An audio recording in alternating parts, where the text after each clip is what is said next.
Biggest problem. ಬಹಳಷ್ಟು ladies think ಮಾಡೋದು, ನನ್ನನ್ನ ನಾನ್ ಚೂಸ್ ಮಾಡ್ಕೊಂಡ್ರೆ ಸಲ ನಿಮ್ಮ ಜೀವನವನ್ನ ಆಯ್ಕೆ ಮಾಡ್ಕೊಳ್ಳೋದಿಕ್ಕೆ ನೀವು ಗಿಲ್ಟ್ ಅನ್ನ ಪಡ್ತಾ ಇದ್ದೀರಾ. ಯಾಕೆ ನಿಮ್ಮ ಜೀವನವನ್ನ ನೀವು ಆಯ್ಕೆ ಮಾಡ್ಕೊಂಡ್ರಿ ಅಂದ ಮಾತ್ರಕ್ಕೆ ನೀವು ಕೆಟ್ಟಷ್ಟು ಲೇಡೀಸ್ ಏನ್ ಮಾಡ್ತಾರೆ, ನಾನು ಒಂದು ಕೋರ್ಸ್ ಜಾಯಿನ್ ಮಾಡಬಹುದಾ, ನಾನು ನನ್ನ ಫ್ರೆಂಡ್ಸ್ ಜೊತೆ ಹೊರಗೆ ಹೋಗಬಹುದು, ಸಿಕ್ಕಿಂಗ್ ಪರ್ಮಿಷನ್, ಪ್ರತಿಯೊಂದಕ್ಕೂ ಯು ವಿಲ್ ಆಸ್ಕ್ ಪರ್ಮಿಷನ್. ದಬ್ಬಾಳಿಕೆ ಮಾಡಬಹುದು, ನಾನು ಇದನ್ನ ಒಪ್ಕೊಳ್ತಾ ಇದ್ದೀನಿ. ನಿಮಗೆ ನೀವು ವ್ಯಾಲ್ಯೂ ಕೊಟ್ಕೊಳ್ದೆ, ನಿಮ್ಮನ್ನ ಲೈಫ್ ಅನ್ನ ನೀವು ಪ್ರಿಯಾರಿಟೈಸ್ ಮಾಡ್ಕೊಳ್ದೆ ಹೇಳ್ತಾ ಇದ್ದೀರಾ, you can repeat this, I am ready. ಈ ಒಂದು ಕ್ವಶನ್ ಗೆ ಆನೆಸ್ಟ್ ಆಗಿ ಆನ್ಸರ್ ಮಾಡಿ. ನೀವು ಯಾವಾಗ್ಲೂ ಹೀಗೆ ಫೀಲ್ ಮಾಡ್ತಾ ಇದ್ದೀರಾ, ಎಲ್ಲರಿಗೋಸ್ಕರ ನಾನು ಇಷ್ಟು ಮಾಡ್ತೀನಿ ಆದ್ರೆ ಯಾರು ನನ್ಗೆ ವ್ಯಾಲ್ಯೂನೇ ಕೊಡೋದಿಲ್ಲ, ರಿಲೇಶನ್ಶಿಪ್ ನ ಉಳಿಸ್ಕೊಳ್ಳೋದಿಕ್ಕೆ ನಾನು ಏನೆಲ್ಲ ಅಡ್ಜಸ್ಟ್ ಮಾಡ್ಕೊಳ್ತೀನಿ ಆದ್ರೆ ಆ ರಿಲೇಶನ್ಶಿಪ್ ಅಲ್ಲಿ ನನ್ಗೆ ರೆಸ್ಪೆಕ್ಟೇ ಸಿಗೋದಿಲ್ಲ, ನಾನು ಎಲ್ಲರ ಫೀಲಿಂಗ್ಸ್ ಅನ್ನ ಅರ್ಥ ಮಾಡ್ಕೊಳ್ತೀನಿ ಆದ್ರೆ ಯಾರು ನನ್ನ ಫೀಲಿಂಗ್ಸ್ ಅನ್ನ ಅರ್ಥ ಮಾಡ್ಕೊಳ್ತಾನೆ ಇಲ್ಲ. ಹಾಗಾದ್ರೆ ಒಂದು ಪೇನ್ಫುಲ್ ಟ್ರೂತ್ ಅನ್ನ ನಾನು ಹೇಳೋದಿಕ್ಕೆ ಇಷ್ಟಪಡ್ತೀನಿ. That is, people started disrespecting you the moment you started disrespecting. Yes, ನಿಮ್ಮನ್ನ ನೀವು ಯಾವತ್ತು ಡಿಸ್ರೆಸ್ಪೆಕ್ಟ್ ಮಾಡ್ಕೊಳ್ಳೋದಿಕ್ಕೆ ಶುರು ಮಾಡಿದ್ರೋ ಆ ಕ್ಷಣದಿಂದನೇ ನಿಮ್ಮ ಸುತ್ತ ಇರೋರು ನಿಮ್ಮನ್ನ ಡಿಸ್ರೆಸ್ಪೆಕ್ಟ್ ಮಾಡೋದಿಕ್ಕೆ ಶುರು ಮಾಡಿದ್ರು. ನೀವು ನಿಮ್ಮ ಓನ್ ವ್ಯಾಲ್ಯೂ ನೋಡೋದ ಜಾಗದಲ್ಲಿ ಬೇರೆಯವರು ಯಾಕೆ ನೋಡ್ಬೇಕು? ಹಾಗಾದ್ರೆ ಒಂದು ಪೇನ್ಫುಲ್ ಸತ್ಯವನ್ನ ಹೇಳ್ತೀನಿ, ದಟ್ ಈಸ್, ನೀವು ನಿಮ್ಮನ್ನ ಡಿಸ್ರೆಸ್ಪೆಕ್ಟ್ ಮಾಡೋದಿಕ್ಕೆ ಶುರು ಮಾಡಿದ ಕ್ಷಣದಿಂದಲೇ ನಿಮ್ಮ ಸುತ್ತ ಇರೋರು ಕೂಡ ನಿಮ್ಮನ್ನ ಡಿಸ್ರೆಸ್ಪೆಕ್ಟ್ ಮಾಡೋದಿಕ್ಕೆ ಶುರು ಮಾಡಿದ್ರು. ಯಾಕಂದ್ರೆ ನಿಮ್ಮ ಓನ್ ವ್ಯಾಲ್ಯೂ ಅನ್ನ ನೀವು ನೋಡೋದಕ್ಕೆ ರೆಡಿ ಇಲ್ಲದ ಜಾಗದಲ್ಲಿ ಬೇರೆಯವರು ಯಾಕೆ ನಿಮ್ಮ ವ್ಯಾಲ್ಯೂ ಅನ್ನ, ನಿಮ್ಮ ಬೆಲೆಯನ್ನ ನೋಡ್ಬೇಕು? ಅಂಡ್ ಈ ಮಿಸ್ಟೇಕ್ ಅನ್ನ ನಿಮ್ಮ ಲೈಫ್ ಅಲ್ಲಿ ನೀವು ಮಾಡ್ತಾ ಇದ್ದೀರಾ ಅಂದ್ರೆ ವಿಡಿಯೋನ ಕೊನೆಯವರೆಗೆ ನೋಡಿ, ಬಿಕಾಸ್ ಈ ವಿಡಿಯೋದಲ್ಲಿ ನಾನು ಹೇಳುವಂತ 3 ಪವರ್ಫುಲ್ ಹ್ಯಾಬಿಟ್ಸ್ ನಿಮ್ಮ ಹೋಲ್ ಲೈಫ್ ಐಡೆಂಟಿಟಿಯನ್ನ ಚೇಂಜ್ ಮಾಡುತ್ತೆ.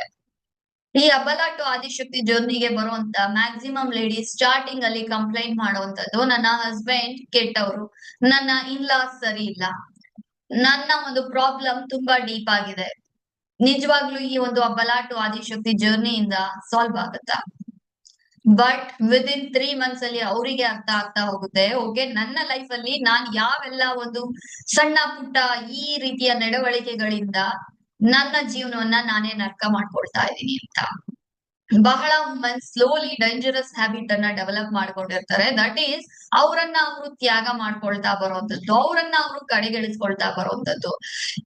ಲೈಕ್ ಎಕ್ಸಾಂಪಲ್, ಅವ್ರಿಗೆ ಟೈರ್ಡ್ ಆಗಿದ್ರು, ಸುಸ್ತಾಗಿದ್ರು ಆಗೋದಿಲ್ಲ ಅಂತ ಹೇಳಕ್ ಆಗಲ್ಲ, ಎಸ್ ಅಂತ ಹೇಳ್ತಾರೆ ಕೆಲ್ಸಗಳಿಗೆ.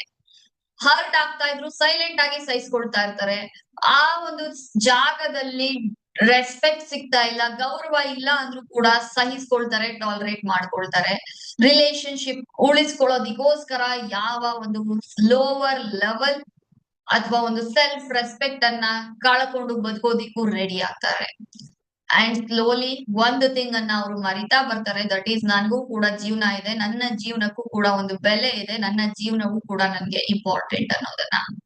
ಹಾಗಾದ್ರೆ ಏನಿದು ಸೆಲ್ಫ್ ರೆಸ್ಪೆಕ್ಟ್? ಸೆಲ್ಫ್ ರೆಸ್ಪೆಕ್ಟ್ ಅಂದ್ರೆ ಆಟಿಟ್ಯೂಡ್ ಅಲ್ಲ, ಅಹಂಕಾರ ಅಲ್ಲ, ಆರೋಗೆನ್ಸ್ ಅಲ್ಲ. ಸೆಲ್ಫ್ ರೆಸ್ಪೆಕ್ಟ್ ಅಂದ್ರೆ ನಾನು ನನ್ನ ಫೀಲಿಂಗ್ಸ್ ನ ವ್ಯಾಲ್ಯೂ ಮಾಡ್ತೀನಿ. ಸೆಲ್ಫ್ ರೆಸ್ಪೆಕ್ಟ್ ಅಂದ್ರೆ ನಾನು ನನ್ನ ಫೀಲಿಂಗ್ಸ್ ಅನ್ನ ವ್ಯಾಲ್ಯೂ ಮಾಡ್ತೀನಿ, ನಾನು ನನ್ನ ಟೈಮ್ಗೆ ಬೆಲೆ ಕೊಡ್ತೀನಿ, ನಾನು ನನ್ನ ಶಾಂತಿನ ಪ್ರೊಟೆಕ್ಟ್ ಮಾಡ್ಕೊಳ್ತೀನಿ, ನಾನು ನನ್ನ ನೀಡ್ಸ್ ಅನ್ನ ಇಗ್ನೋರ್ ಮಾಡೋದಿಲ್ಲ. This is called self respect, simple. ಆದ್ರೆ ಬಹಳಷ್ಟು ಹೆಂಗಸರು ಅವರ ಲೈಫ್ ಪೂರ್ತಿ ಈ ಒಂದು ಸೆಲ್ಫ್ ರೆಸ್ಪೆಕ್ಟ್ ಅನ್ನ ಕಲ್ತ್ಕೊಳ್ಳೋದೇ ಇಲ್ಲ. ಇದ್ರ ರೂಟ್ ಕಾಸ್ ಎಲ್ಲಿದೆ, ಎಲ್ಲಿ ಮಿಸ್ ಆಯ್ತು ಈ ಒಂದು ಸೆಲ್ಫ್ ರೆಸ್ಪೆಕ್ಟ್ ಅಂತ ನೋಡೋದಾದ್ರೆ, ದಟ್ ಈಸ್ ಚೈಲ್ಡ್ಹುಡ್ ಕಂಡೀಷನಿಂಗ್. ಚಿಕ್ಕ ವಯಸ್ಸಿನಿಂದ ಹುಡುಗಿಯರಿಗೆ ಕಲಿಸ್ತಾ ಇರೋದು ಏನು ಅಂದ್ರೆ, ನೀನ್ ಒಳ್ಳೆ ಹುಡುಗಿ ಆಗ್ಬೇಕು, ಎಲ್ಲರ ಮಾತು ಕೇಳ್ಬೇಕು, ಜಾಸ್ತಿ ಆರ್ಗ್ಯೂ ಮಾಡಬಾರ್ದು, ಸ್ಯಾಕ್ರಿಫೈಸ್ ಮಾಡ್ಬೇಕು, ಫ್ಯಾಮಿಲಿಯ ನಂಬಿಕೆಯನ್ನ ನೀನ್ ಉಳಿಸ್ಕೊಬೇಕು, ಫ್ಯಾಮಿಲಿ ಫಸ್ಟ್ ಆಗ್ಬೇಕು, ಫ್ಯಾಮಿಲಿ ಮರ್ಯಾದೆ ನಿನ್ನ ಒಂದು ಮೇಲೆ ಇದೆ, ನೀನೇ ಅಡ್ಜಸ್ಟ್ ಮಾಡ್ಕೊಳ್ಬೇಕು, ಎಲ್ಲರನ್ನ ಹ್ಯಾಪಿ ಆಗಿರ್ಬೇಕು. ಆದ್ರೆ ಯಾರು ಕೂಡ ನಮ್ಗೆ ಹೇಳ್ಕೊಡೋದಿಲ್ಲ, ಇದೆಲ್ಲದ್ರ ಜೊತೆಗೆ ನಿನ್ನ ಲೈಫ್ ಕೂಡ ನಿನ್ಗೆ ಇಂಪಾರ್ಟೆಂಟ್, ನಿನ್ನ ಆಸೆಗಳು ಕೂಡ ನಿನ್ಗೆ ಇಂಪಾರ್ಟೆಂಟ್, ನಿನ್ನ ಬದುಕು ಜೀವನವೂ ಕೂಡ ಇಂಪಾರ್ಟೆಂಟ್ ಅನ್ನೋದನ್ನ. ಹಾಗಾಗಿ ಹುಡುಗಿಯರು ಬೆಳೀತಾ ಬೆಳೀತಾ ಒಂದು ನಂಬಿಕೆಯನ್ನ ಅವರಲ್ಲಿ ಸ್ಟ್ರಾಂಗ್ ಮಾಡ್ಕೊಳ್ತಾ ಹೋಗ್ತಾರೆ. ದಟ್ ಈಸ್, ನನ್ನ ಒಂದು ಜೀವನದ ಬೆಲೆ ನಾನ್ ಬೇರೆಯವ್ರಿಗೋಸ್ಕರ ಎಷ್ಟು ಕೊಡ್ತೀನೋ ಅದ್ರ ಮೇಲೆ ಡಿಪೆಂಡ್ ಆಗಿದೆ. ಈ ಒಂದು ನಂಬಿಕೆ ಅವರ ಸೆಲ್ಫ್ ರೆಸ್ಪೆಕ್ಟ್ ಅನ್ನ ಡೆಸ್ಟ್ರಾಯ್ ಮಾಡ್ತಾ ಬರ್ತಿರುತ್ತೆ. ಸೊ ದಟ್ ನಿಮ್ಮ ಒಂದು ಸೆಲ್ಫ್ ರೆಸ್ಪೆಕ್ಟ್ ಅನ್ನ ಅಗೈನ್ ರಿಬಿಲ್ಡ್ ಮಾಡ್ಕೊಳ್ಳೋದಿಕ್ಕೆ, ನಿಮ್ಮ ಕಾನ್ಫಿಡೆನ್ಸ್ ಅನ್ನ, ನಿಮ್ಮ ಜೀವನವನ್ನ ನೀವು ವಾಪಸ್ ತಗೊಳ್ಳೋದಿಕ್ಕೆ ನಾನು ಇಲ್ಲಿ 3 ಪವರ್ಫುಲ್ ಹ್ಯಾಬಿಟ್ಸ್ ಅನ್ನ ಶೇರ್ ಮಾಡ್ತಾ ಇದ್ದೀನಿ. ಅದರಲ್ಲಿ ಮೊದಲನೇದು keep promises to your self.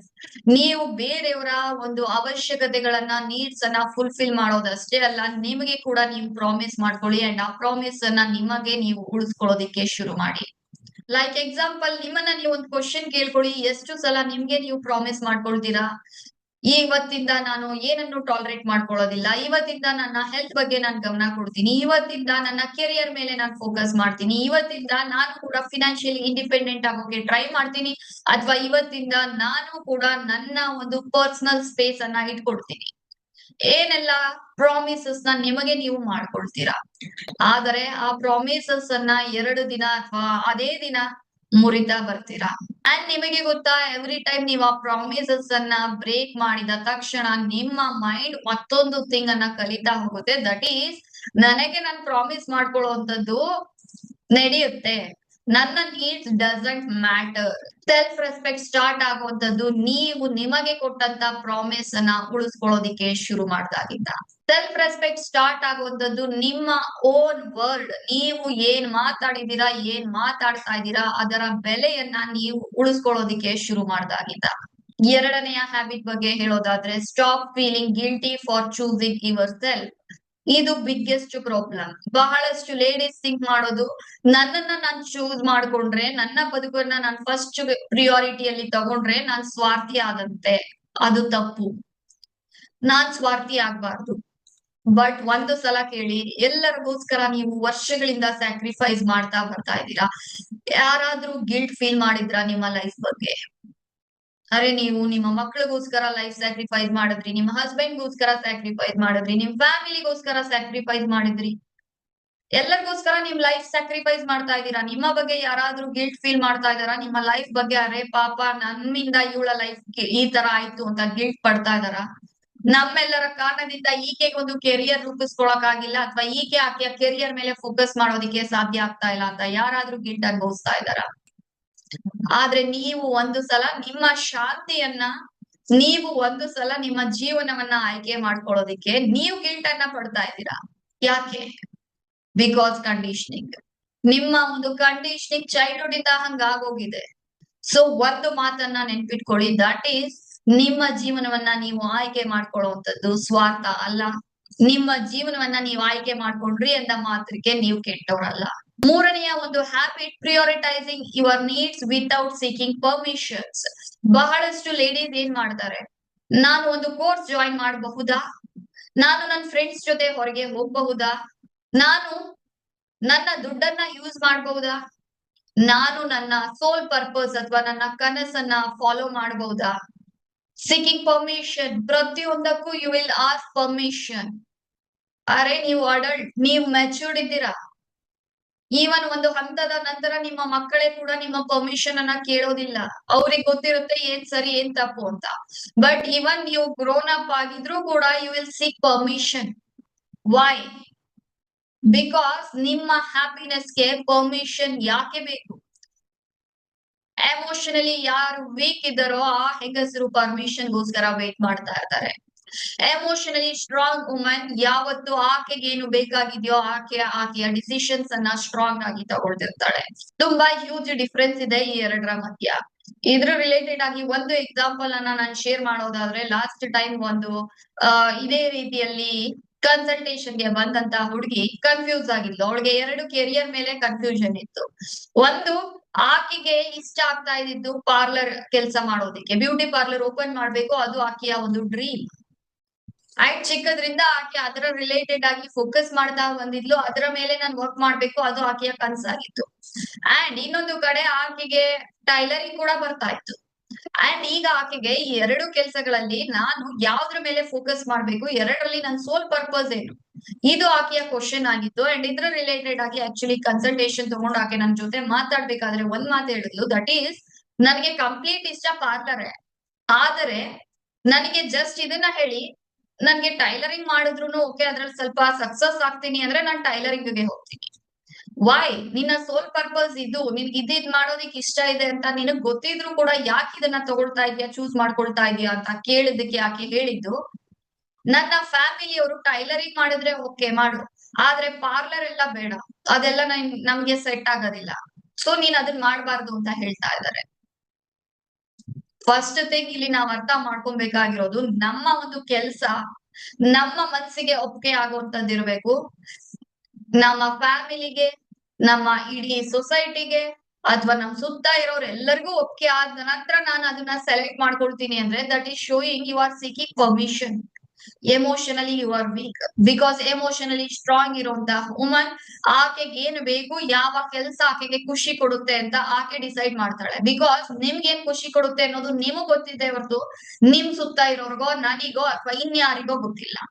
And relationship ಬಗ್ಗೆ ಒಂದು ಸತ್ಯವನ್ನ ಹೇಳೋದಾದ್ರೆ, ದಟ್ ಈಸ್ ಹೆಲ್ದಿ ರಿಲೇಶನ್ಶಿಪ್ ಅಂದ್ರೆ ನೀವು ನಿಮ್ಮ ಐಡೆಂಟಿಟಿಯನ್ನ ಲಾಸ್ ಮಾಡ್ಕೊಳ್ಳುವಂತ ಜಾಗ ಅಲ್ಲ. ನಿಮ್ಮ ಐಡೆಂಟಿಟಿ ಆ ರಿಲೇಶನ್ಶಿಪ್ ಅಲ್ಲಿ ಲಾಸ್ ಆಗ್ತಾ ಇದೆ, ನೀವು ನಿಮ್ಮ ಇಷ್ಟದ ತಕ್ಕಂತೆ ಆ ಒಂದು ರಿಲೇಶನ್ಶಿಪ್ ಅಲ್ಲಿ ಬದುಕಕ್ ಆಗ್ತಾ ಇಲ್ಲ ಅಂದ್ರೆ ಅದನ್ನ ನೀವು ಹೆಲ್ದಿ ರಿಲೇಶನ್ಶಿಪ್ ಅಂತ ಕರೆಯೋಕೆ ಸಾಧ್ಯ ಇಲ್ಲ. ಬಿಕಾಸ್ ಹೆಲ್ದಿ ರಿಲೇಶನ್ಶಿಪ್ ಅಲ್ಲಿ ಇಬ್ಬರ ಒಂದು ರೆಸ್ಪೆಕ್ಟ್ ಮ್ಯಾಟರ್ ಆಗುತ್ತೆ, ಇಬ್ಬರ ಒಂದು ಗ್ರೋತ್ ಮ್ಯಾಟರ್ ಆಗುತ್ತೆ, ಇಬ್ಬರ ಒಂದು ಎಮೋಷನಲ್ ಸೇಫ್ಟಿ ಮ್ಯಾಟರ್ ಆಗುತ್ತೆ.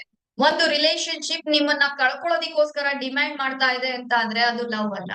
That is just emotional trap. Emotionally ನೀವು ಟ್ರ್ಯಾಪ್ ಆಗಿದ್ದೀರಾ ಅಷ್ಟೇ. ಜಸ್ಟ್ ಇಮ್ಯಾಜಿನ್ ಮಾಡಿ, ಒಂದು ಹೆಂಗಸು 15 ವರ್ಷ ಆಕೆಯ ಸಂಪೂರ್ಣ ಖುಷಿಯನ್ನ ತ್ಯಾಗ ಮಾಡ್ತಾಳೆ ಬರೀ ಆಕೆಯ ಒಂದು ನೀಡ್ಸ್ ಗಳನ್ನ, ಆಕೆಯ ಒಂದು ಟೈಟಲ್ಸ್ ಗಳನ್ನ ಕಾಯ್ಕೊಳ್ಳೋದಿಕ್ಕೆ. ದಟ್ ಈಸ್ ಒಳ್ಳೆ ಹೆಂಡತಿ, ಒಳ್ಳೆಯ ತಾಯಿ, ಒಳ್ಳೆಯ ಸೊಸೆ, ಒಳ್ಳೆಯ ಕೆಲ್ಸದವಳು, ಎಲ್ಲರೂ ಆಕೆಯನ್ನ ಹೊಗಳುತ್ತಾ ಇರ್ತಾರೆ. ಆದ್ರೆ ಒಂದು ದಿನ ಅವಳ ಮಿರರ್ ಮುಂದೆ ನಿಂತಾಗ ಅವಳಿಗೆ ಗೊತ್ತಾಗುತ್ತೆ, ದಟ್ ಈಸ್ ಎಲ್ಲರಿಗೂ ನಾನು ಒಳ್ಳೆಯವಳಾಗಿ ಕಾಣ್ತಾ ಇದ್ದೀನಿ, ಬಟ್ ನನಗ್ ಸ್ಮೈಲ್ ಯಾಕೆ ಸಿಗ್ತಾ ಇಲ್ಲ, ನನ್ಗೆ ಆ ಖುಷಿ ಯಾಕೆ ಸಿಗ್ತಾ ಇಲ್ಲ, ನನ್ಗ ತೃಪ್ತಿ ಯಾಕೆ ಸಿಗ್ತಾ ಇಲ್ಲ, ಮಲಗಿದಾಗ ಕಣ್ಣು ಮುಚ್ಚಿದ್ರೆ ನನ್ಗೆ ಆ ಒಳ್ಳೆ ನಿದ್ದೆ ಯಾಕೆ ಬರ್ತಾ ಇಲ್ಲ, ಎಲ್ಲರೂ ನನ್ನನ್ನು ಒಳ್ಳೆಯವಳು ಅಂತಾನೆ ಹೇಳ್ತಾ ಇದಾರಲ್ಲ, ಆದ್ರೆ ನನಗ್ ಯಾಕೆ ನೆಮ್ಮದಿ ಸಿಗ್ತಾ ಇಲ್ಲ, ನನಗ್ ಯಾಕೆ ತೃಪ್ತಿ ಸಿಗ್ತಾ ಇಲ್ಲ ಅಂದ್ರೆ ಎಲ್ಲರಿಗ ಒಳ್ಳೆಯತನವನ್ನ ನೀವು ತೋರಿಸ್ಕೊಳ್ತಾ ನಿಮಗೆ ನೀವು ಮೋಸ ಮಾಡ್ಕೊಳ್ತಾ ಇದ್ದೀರಾ, ನಿಮ್ಮ ಆತ್ಮಕ್ಕೆ ನೀವು ವಂಚನೆ ಮಾಡ್ಕೊಳ್ತಾ ಇದ್ದೀರಾ. ಇದನ್ ಕೇರ್ಫುಲಿ. ನಿಮ್ಮ ಸುತ್ತ ಇರೋ ಜನರು ನಿಮ್ಮನ್ನ ಯಾವ ರೀತಿ ಟ್ರೀಟ್ ಮಾಡ್ತಾ ಇದ್ದಾರೆ ಅಂತ ಅಂದ್ರೆ ನೀವು ನಿಮ್ಮನ್ನ ಹೆಂಗೆ ಟ್ರೀಟ್ ಮಾಡ್ಕೊಳ್ತಾ ಇದೀರೋ ಹಾಗೆ. ಸೊ ಡೋಂಟ್ ಬ್ಲೇಮ್ ನಿಮ್ ಸುತ್ತ ಇರೋರು ನಿಮ್ಮನ್ನ ಹೆಂಗ್ ಟ್ರೀಟ್ ಮಾಡ್ತಾ ಇದಾರೆ ಅದನ್ನ ನೋಡ್ಕೊಂಡು ನೀವ್ ಅವ್ರನ್ನ ಬ್ಲೇಮ್ ಮಾಡೋ ಅವಶ್ಯಕತೆ ಇಲ್ಲ. ಬಿಕಾಸ್ ನೀವೇ ಅವ್ರಿಗೆ ತೋರಿಸ್ತಾ ಇರೋದು ನನ್ನನ್ನ ಹಿಂಗ್ ಟ್ರೀಟ್ ಮಾಡಿ ನೀವು ಅಂತ. ನೀವು ಡಿಸ್ರೆಸ್ಪೆಕ್ಟ್ ಅನ್ನ ಟಾಲರೇಟ್ ಮಾಡಿದ್ರೆ ನಿಮ್ ಸುತ್ತ ಇರೋರ್ಗೆ ಹೇಳ್ತಾ ಇದೀರಾ ಯು ಕ್ಯಾನ್ ರಿಪೀಟ್, ನಾನ್ ಇದನ್ನ ಒಪ್ಕೊಳ್ತೀನಿ. ನೀವು ಸೈಲೆನ್ಸ್ ಅನ್ನ ಚೂಸ್ ಮಾಡಿದ್ರೆ ನೀವು ಹೇಳ್ತಾ ಇದೀರಾ ಯು ಕ್ಯಾನ್ ರಿಪೀಟ್, ನೀವು ನನ್ನ ಮೇಲೆ ದಬ್ಬಾಳಿಕೆ ಮಾಡಬಹುದು, ನಾನ್ ಇದನ್ನ ಒಪ್ಕೊಳ್ತಾ ಇದೀನಿ. ನಿಮಗೆ ನೀವು ವ್ಯಾಲ್ಯೂ ಕೊಟ್ಕೊಳ್ದೆ, ನಿಮ್ಮನ್ನ ಲೈಫ್ ಅನ್ನ ನೀವು ಪ್ರಿಯಾರಿಟೈಸ್ ಮಾಡ್ಕೊಳ್ದೆ, ನೀವು ಎಲ್ಲರಿಗೋಸ್ಕರ ಸ್ಯಾಕ್ರಿಫೈಸ್ ಮಾಡ್ತಾ ಇದ್ರೆ ಅಲ್ಲಿ ಹೇಳ್ತಾ ಇದೀರಾ you can repeat this, I am ready, you can use me. Because ಅಬಲ ಹೆಂಗಸು ಪ್ರತಿದಿನ ಆಕೆಯನ್ನ ಕೇಳ್ಕೊಳ್ತಿರ್ತಾಳೆ, ನಾನು ಇನ್ನ ನನ್ ಸುತ್ತ ಇರೋರ್ನ ಹೆಂಗೆ ಖುಷಿ ಪಡಿಸ್ಲಿ ಅಂತ. ಆದ್ರೆ ಆದಿಶಕ್ತಿಗೆ ಕರೆಕ್ಟ್ ಆದಂತ ಹೆಂಗಸು ಕೇಳ್ತಾಳೆ, ಎಲ್ಲರನ್ನ ನಾನು ಪ್ರೀತಿಸ್ತಾ ಇದ್ದೀನಿ, ಆದರೆ ಎಲ್ಲರನ್ನ ಪ್ರೀತಿಸುವುದರ ಜೊತೆಗೆ ನನ್ನ ರೆಸ್ಪೆಕ್ಟ್ ಅನ್ನ, ನನ್ನ ಐಡೆಂಟಿಟಿಯನ್ನ ನಾನು ಹೆಂಗೆ ಉಳಿಸ್ಕೊಳ್ಳಿ ಅಂತ. ಯಾವತ್ತು ನೀವು ನಿಮ್ಮ ರೆಸ್ಪೆಕ್ಟ್ ಅನ್ನ ಆಯ್ಕೆ ಮಾಡ್ಕೊಳ್ತೀರೋ ಆ ದಿನ ನಿಮ್ಮ ಸುತ್ತ ಇರೋರ್ಗೆ ನೀವು ತೋರಿಸ್ತೀರಾ ದಟ್ ಈಸ್ ನನ್ನನ್ನ ನೀವು ಹೆಂಗೆ ಗೌರವಿಸ್ಬೇಕು ಅಂತ. ಸೊ ಡೋಂಟ್ ಆಸ್ಕ್ ಯಾರು ನನ್ಗೆ ವ್ಯಾಲ್ಯೂ ಕೊಡ್ತಾ ಇಲ್ಲ, ಯಾರು ನನ್ನನ್ನ ಒಂದ್ ರೀತಿ ಒಳ್ಳೇದಾಗಿ ನೋಡಿಸ್ಕೊಳ್ತಾ ಇಲ್ಲ. ಜಸ್ಟ್ ಕ್ವಶನ್ ಯುವರ್ ಸೆಲ್ಫ್, ನನ್ನನ್ನ ನಾನು ಒಳ್ಳೇದಾಗಿ ನಡೆಸ್ಕೊಳ್ತಾ ಇದೀನಾ, ನನ್ ಜೀವನಕ್ಕೆ ನಾನ್ ವ್ಯಾಲ್ಯೂ ಕೊಡ್ತಾ ಇದೀನಾ, ನನ್ ಜೀವನದ ಬಗ್ಗೆ ನನಗೆ ರೆಸ್ಪೆಕ್ಟ್ ಇದೆಯಾ, ನಾನ್ ಮಾಡ್ತಾ ಇರೋ ಕೆಲ್ಸ ನನಗೆ ಗೌರವ ತರ್ತಾ ಇದ್ಯಾ. Just question your self. And ನೀವು ಕೂಡ ಪೀಪಲ್ ಪ್ಲೀಸಿಂಗ್ ನಿಂದ ಸಫರ್ ಆಗ್ತಾ ಇದ್ರೆ ಅಥವಾ ನಿಮ್ಮಲ್ಲೂ ಕೂಡ ನಿಮ್ಮ ಲೈಫ್ ಅನ್ನ ಆಯ್ಕೆ ಮಾಡ್ಕೊಳ್ಳೋದಿಕ್ಕೆ ಗಿಲ್ಟ್ ಪಡ್ತಾ ಇದ್ರೆ, ಹೆಲ್ದಿ ಬೌಂಡ್ರೀಸ್ ಅನ್ನ ನಿಮ್ಗೆ ಕ್ರಿಯೇಟ್ ಮಾಡ್ಕೊಳ್ಳೋದಿಕ್ಕೆ ಸಾಧ್ಯ ಆಗ್ತಾ ಇಲ್ಲ, ಅಥವಾ ಟಾಕ್ಸಿಕ್ ರಿಲೇಶನ್ಶಿಪ್ ಅಲ್ಲಿ ಟ್ರ್ಯಾಪ್ ಆಗಿದ್ದೀರಾ ಅಂದ್ರೆ ನಾನ್ ನಿಮ್ಗೆ ಇನ್ವೈಟ್ ಮಾಡ್ತಾ ಇದ್ದೀನಿ ಅಬಲ ಟು ಆದಿಶಕ್ತಿ ವೆಬಿನಾರಿಗೆ. ಈ ಒಂದು ವೆಬಿನಾರ್ ಅಲ್ಲಿ ನಾನ್ ನಿಮ್ಗೆ ತೋರಿಸ್ತೀನಿ ಏನಿದು ಅಬಲ ಟು ಆದಿಶಕ್ತಿ ಜರ್ನಿ. ಈ ಒಂದು ಜರ್ನಿಯನ್ನ ನೀವು ಮಾಡಿದ ನಂತರ ನಿಮ್ಮ ಲೈಫ್ ಹೆಂಗಿರುತ್ತೆ ಅಂತ. ಈ ಒಂದು ವೆಬಿನಾರ್ ಶುಕ್ರವಾರ 8 ಗಂಟೆ ಹಾಗೆ ಮಂಗಳವಾರ ಮಧ್ಯಾಹ್ನ 3 ಗಂಟೆಗೆ ನಡೆಯುತ್ತೆ. ಲಿಂಕ್ ಡಿಸ್ಕ್ರಿಪ್ಷನ್ ಬಾಕ್ಸ್ ಅಲ್ಲಿ ಇದೆ, ಈಗಲೇ ಕ್ಲಿಕ್ ಮಾಡಿ ರಿಜಿಸ್ಟರ್ ಮಾಡ್ಕೊಳ್ಳಿ.